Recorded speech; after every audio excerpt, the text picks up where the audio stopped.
Isang maganda na namang umaga, ako na may aarangkada. Kakagising ko nga lang pala sa tulog na 8 oras. Sa pagising ko nga pala ay sobrang aga pa, kaya malayo pa sa oras. Kugay maagang nagising dahil ako'y gutom na. Di nga lang ako gutom, ako rin ay ihing-ihi na. Hindi ko nga alam kung ano ang dapat kong gawin, kaya ako'y natulala na lang. Iniisip ko nga kung ano nga ba ang dapat kong gawin, kung ako'y kakain o hihiga na lang ba. Dahil ako nga'y nagugutom at inaantok pa. Ako nga'y naguguluhan dahil mahirap din magkasakit, lalo na pag OFW ka. Walang mag-aalaga sa'yo at kailangan mong alagaan ng iyong sarili.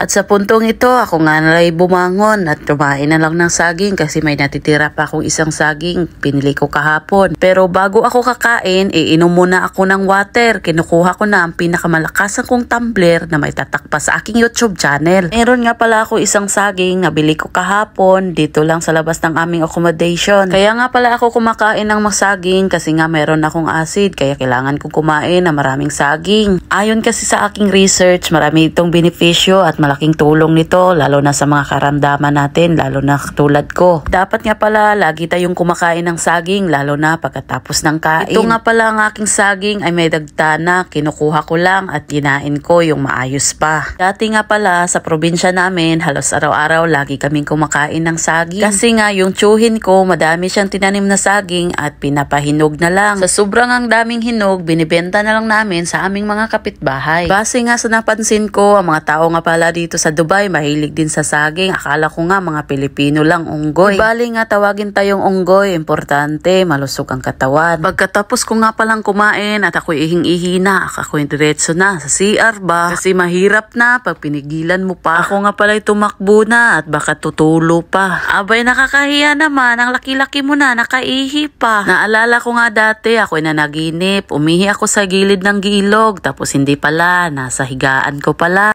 Naglutaw tuloy ako sa ihi.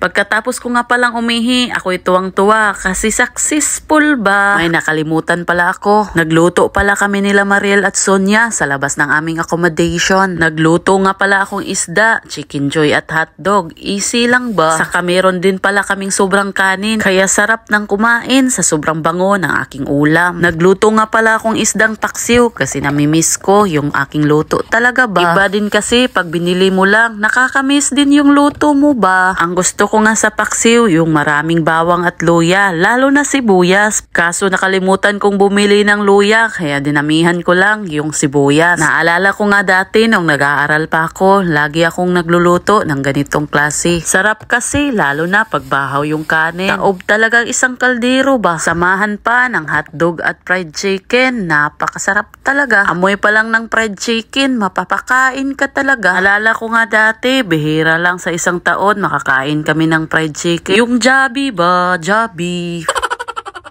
Para nga sa akin dati, pag nakakain ka ng Jollibee, parang nakaluwag-luwag ka na sa buhay. Sa sobrang ang bangos ng aking fried chicken, parang nabusog na tuloy ako, pero titikman ko muna, lalo na yung kanin. Mag first bite, second bite muna tayo kasi mamaya pa tayo magbakbakad ang kain ba? Sa tuwing nakikita nyo pala ang mga video ko habang kumakain ako, nakikita nyong napakatakaw ko, kita mo naman sa aking katawan, di ba? Di hamak nakitang-kita ang ebidensya.